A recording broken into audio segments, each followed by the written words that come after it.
I wasn't alone. Like, I didn't have my mom because she drank and did drugs, and once my dad died, she just stayed drunk. She still is to this day. I got way off into drugs and heroin and just the whole spectrum.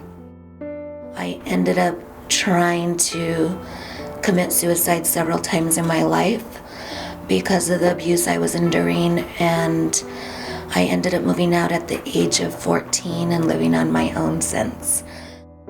Any type of money that came in, I just used it to drink. Every 10 years of my life up until the age of 42, I've been addicted to some kind of drug and in and out of abusive relationships. Jail is in my history. Abuse is in my history. I'm a survivor of childhood molestation. My mom struggled with mental illness and alcoholism most of my childhood, which led me to start running away from home when I was about 11. When I was 5 years old, my dad was in prison and my mom was selling drugs. We got raided and I was taken away for a year. And I like repeated that cycle with my daughters. I was very suicidal all the time because I was clinically depressed for several years already.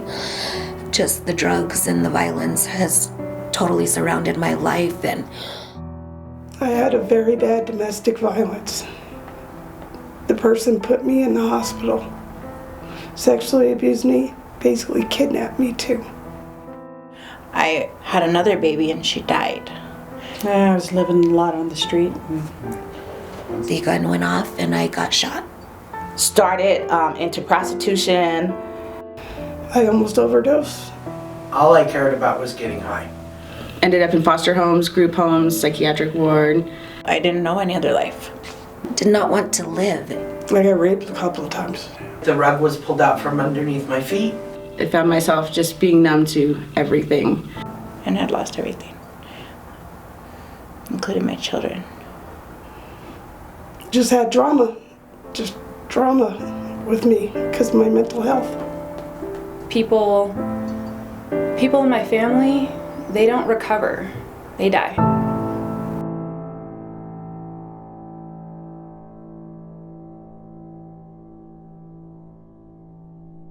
We provide what we call whole person education for women who want to restore their lives and live meaningful lives of dignity and integrity.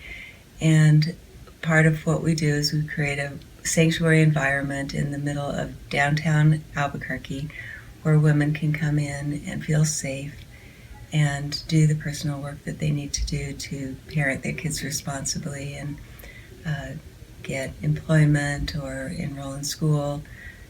So even though we have not had funding for children, we've always encouraged women to bring their children with them.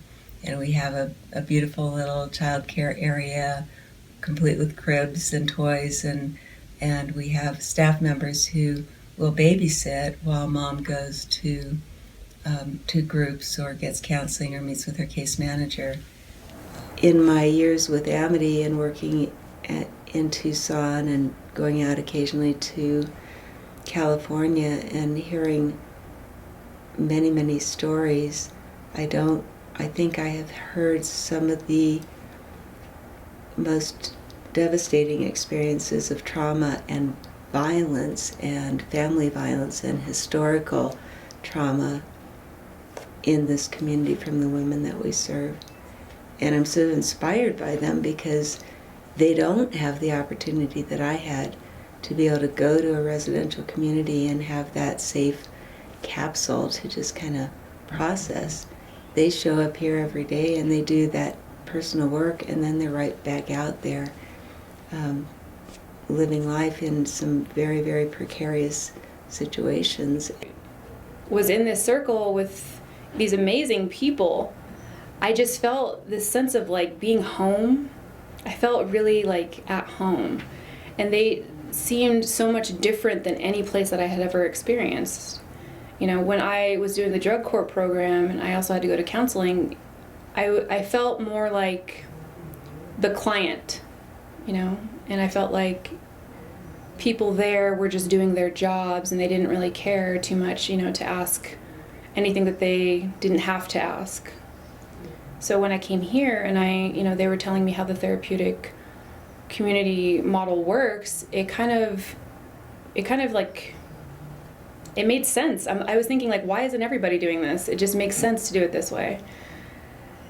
And I was so excited because I felt like I was actually, for the first time in my life, in the right place at the right time. So Mary offered me an internship, and from there, it's just been the most amazing experience I've ever had in my entire life. A lot of times with recovery programs, they turn into like crushing your ego, you know, so you can have humility and be open, and I don't know, that's a style that's prevalent, and especially among men, or really tough nuts to crack. Here, there's none of that. There's no domination or submission or struggle around power. You know, we're all just, this is our home, our community, and, you know.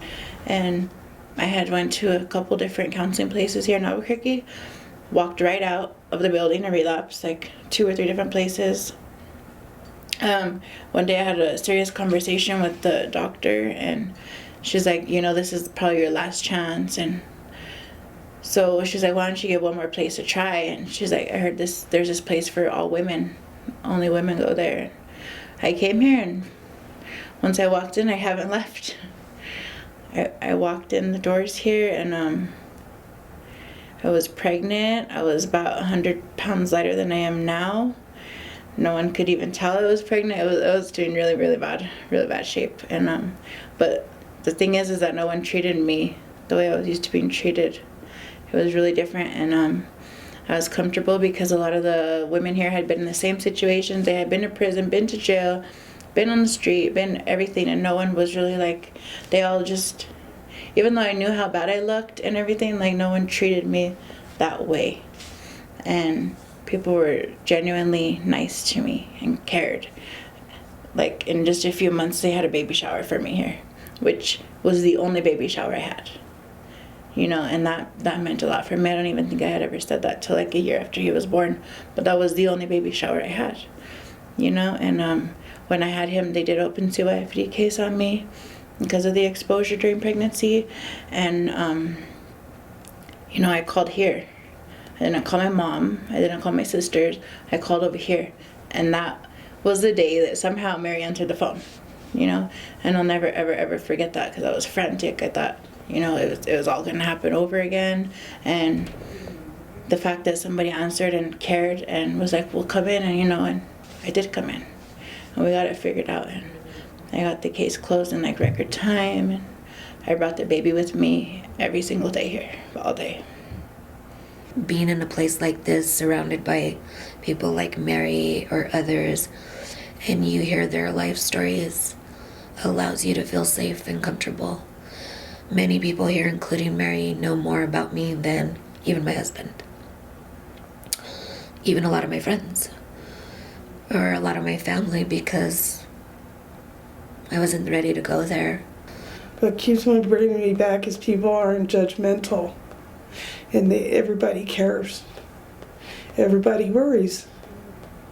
I like that. You know, basically we're a family. And you know, and I'm not scared to hide anything. Being able to be in a community that I feel loved, safe, and no judgment has been a godsend, especially due to my life circumstances. Because the minute I walked in the doors, I knew there was something about this place. And more so than anything for me, it was about, when we talk about family of origin and family of choice, and this is definitely more a family of choice for me, and I just really feel like this is where I'm supposed to be. I feel like all the things I've been through in my life, I can pay it forward here. there were people that helped me almost 9 years ago when I decided to get into recovery. And I think that the least I can do is try and do that for others. And I know that my story is not that much different from a lot of the women that I work with. Yeah. Every little thing that happened with him happened here. When I got married, I came here. When I got to start school at UNM, the news came here. Because like I had said, these women have to leave here at 5 in the evening and go somewhere. And the portability of having those grounding techniques and breathing techniques and in dealing with the PTSD and in the situations that they're in outside of here has been incredibly helpful with relapse prevention and managing some of the symptoms of their co-occurring disorders. So that one has really been an important part of the community. We also do yoga, and we have a yoga instructor, and we include that as in the mindfulness as well. And other yoga for kind of connecting the body and the mind, and it really is a meditation in motion, and that has been another real healing part that we've brought in recent years. And it's a wonderful complement to all of the extensions curriculum and the groups, because some of those groups and the questions and some of the information that comes up when they share their story is these women are working at a very, very deep level in their process, and then they leave.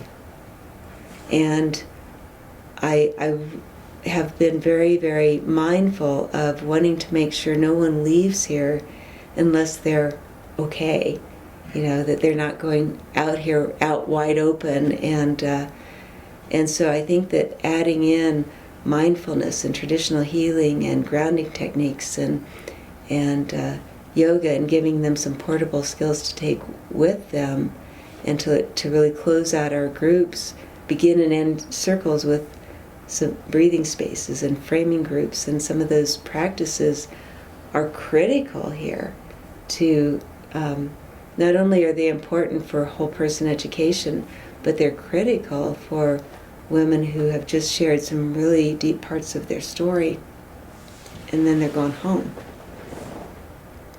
So I think it has been a real balance in the community for our students and for our faculty.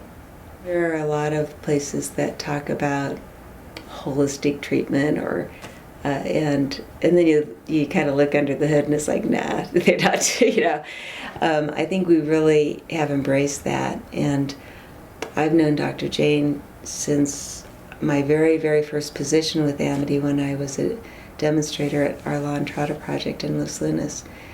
And having her come here, especially as a curandera, and being able to really provide that traditional healing, since the majority of our women are Hispanic and Native, is very culturally relevant. It is very healing to the community, and it really does add a spiritual healing aspect as well. Marcella and I come in every other Tuesday, the second Tuesday and the fourth Tuesday of the month. We just work together like a really good team. I like to bring out my Native American Navajo in me and Spanish traditions. I use both. What I have found is that every culture, it doesn't matter, has their own way, but it's all the same. Yeah. Like the cups that I demonstrated, well, I learned that a long time ago. And then when I was going to acupuncture school for traditional Chinese medicine, they taught us there. So it doesn't matter if you're in Belen, New Mexico, or Beijing. It's all, the healing is the same. I really enjoy helping others. Sometimes they listen better than families do. So it's wonderful how they keep this place up. So clean, it's so beautiful. What I like to do is teach, to take home something they can do their own, simple folk medicine from whatever I have learned. You know, you do the work here, but the work continues. They have to continue doing the work and take it home and take their relaxation, and we go through this meditation with them. They're receiving quite a bit of energy too from both of us, and they give us energy too. Oh, absolutely. And sometimes it's visible. Because I saw so much results from these girls, and we're just here to do the work of the massage and the acupuncture. We just do our thing, depending on the individual. And so everything that I've seen through Mary and her staff is so beautiful on the walls. Everything is just healing in this office to me. Everything that anybody that has put their energy into fixing this place up has the most beautiful energy. We've always partnered with Roadrunner Food Bank, and we have had individuals who were assigned to do the food bank order in the past, and I was horrified when I saw what was delivered, because it was, I swear they looked for things that were GMOs, high fructose corn syrup, like everything that has no nutritional value, that is the worst thing for our students and especially for our kids, until I actually went over and kind of did a tour of the food bank. Like, is that all that they have to offer? Because if it is, it's not a partnership that I was really interested in continuing. And when I got there and we saw that they had all of this fresh produce that nobody wanted because it has a short shelf life, or they don't have storage area, and they have all this other stuff, I started working with a couple of our faculty members to really look at how do we order from the food bank to bring in more nutritious food. And at that point we were still only a food box distributor, so we could not use any of the food that we got here to cook. You were required to just distribute the boxes. And so we were doing that, and we were starting to improve some of what was in those boxes. But then simultaneously, I came across a book called The Good and Cheap Cookbook on how to eat healthy on food stamps.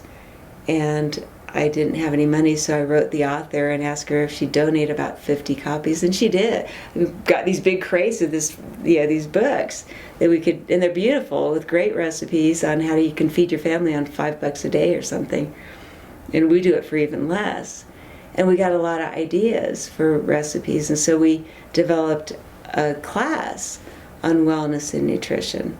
And then I was continuing with this partnership with Roadrunner Food Bank so that we could, and I had them come here, which is also a key to getting buy-in from our community members to see what we were doing. And when she did a tour and we sat down, this lady Tabitha, she says, you guys should be, we need to upgrade you to a day shelter, because you have women who are coming here every morning, they're probably hungry. You need to be able to provide food for them on site. So we work together to make that happen so that we could distribute food boxes and provide food on site, which also allowed us to order a lot more for free. And I could afford that. So we have, over the last year and a half, in teaching more about nutrition and wellness and doing more education with the women and ordering, we never know what we're going to get. And so it's always this, this sense of anticipation when the food truck rolls up, because everybody's out there, and because they're going to deliver 500 pounds of produce, and it could be, 70 pounds of watermelons and 20 pounds of avocados, but it's very, very high quality food. And then in addition to that, we started partner with some local community gardens and getting some more produce that way, and really building these healthy food boxes to where and including the women in that whole process, from unloading the truck to putting the food boxes together, trying to make sure that we could make as many food boxes as possible with what we had, so that we could feed as many families as we could. So there was this real generosity of spirit among the students in being part of that process. And so today we spend about $80 a month on food. We provide 2 meals a day here, and we send home 12 to 15 food boxes a week. We've seen a tremendous decrease in anxiety and depression among our women and children. Looking at our data of the women who come here, about 85% have children, and on average they have 2 to 3 kids apiece, some of them 5 or 6. So I feel we all feel real passionate about teaching them to feed their children in a healthier manner, because most of these kids are really at risk.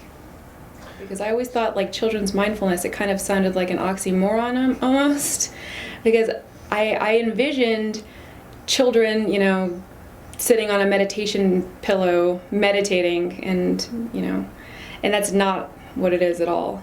And then I thought about what it is for me, and it's staying in the present moment, and that's what we try to get the children to do, is to stay in the present moment and to work on one task at a time, and to, focus in on that.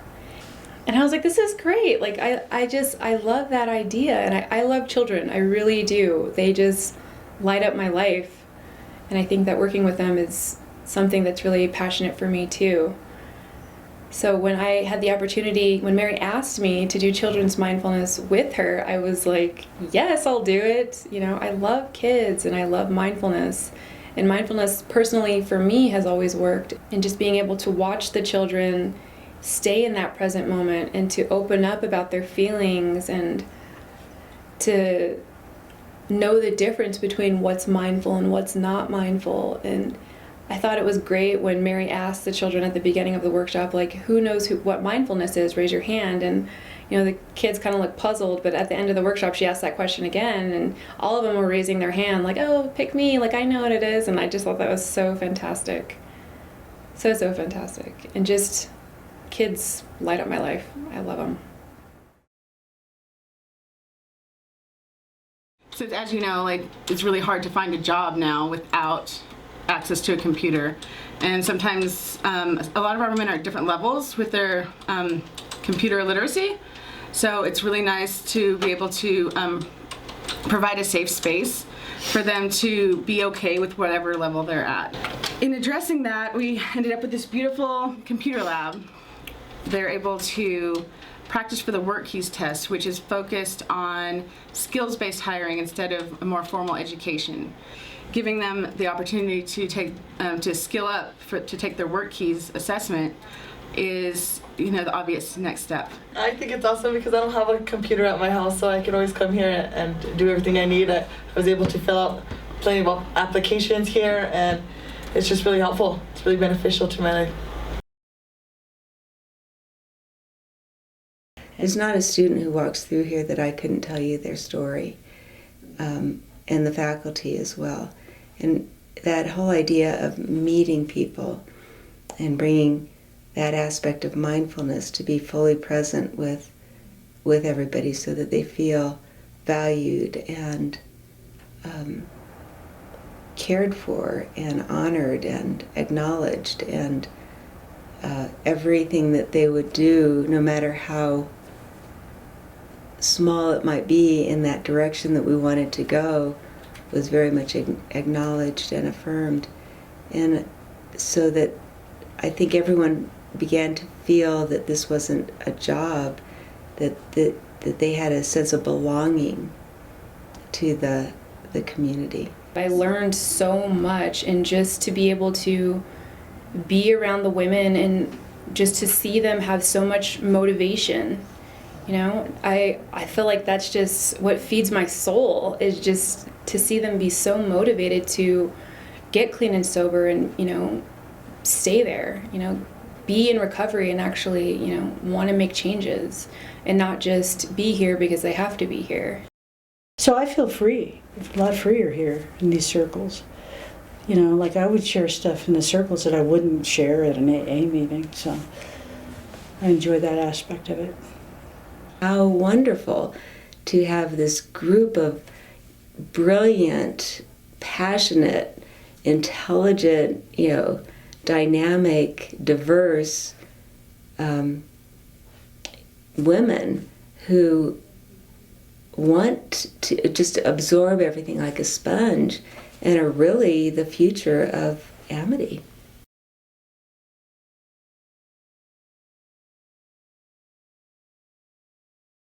Now, 18 years later, I have 2 wonderful children.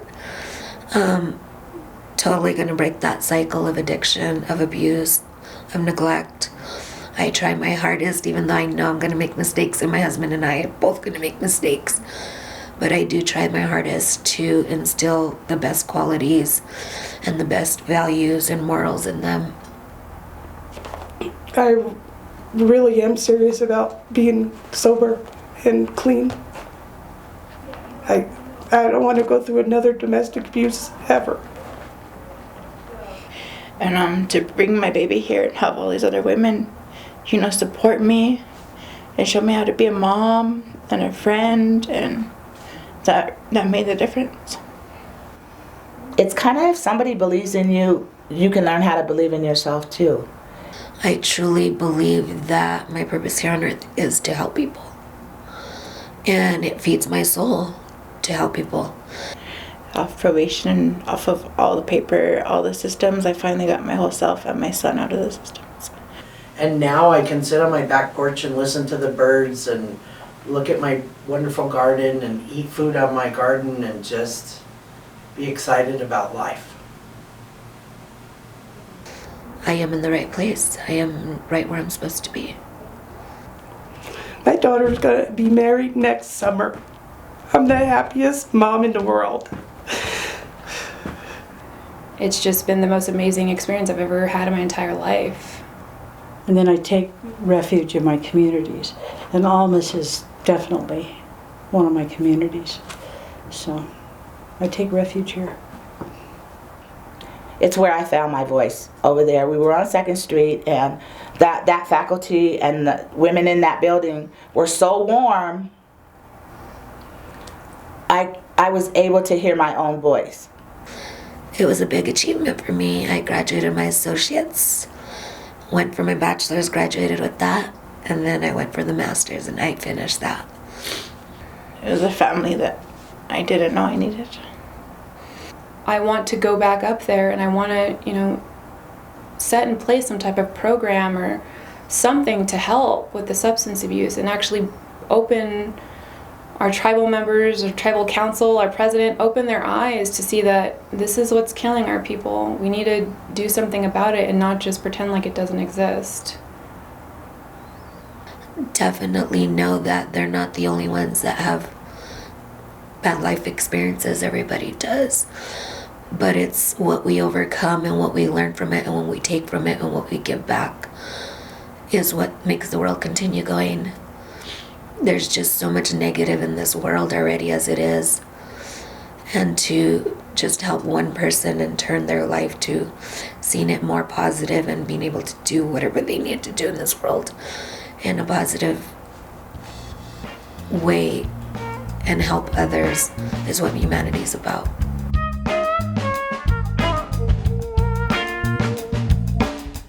So much anger getting in the way.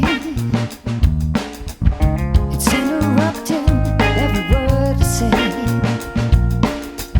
They're telling everyone what's right to do. No one wants it to be up to you. So much sadness walking all around. People hurting, we lock them down. Every day we watch our our children cry. We're looking away, but standing by. But this is a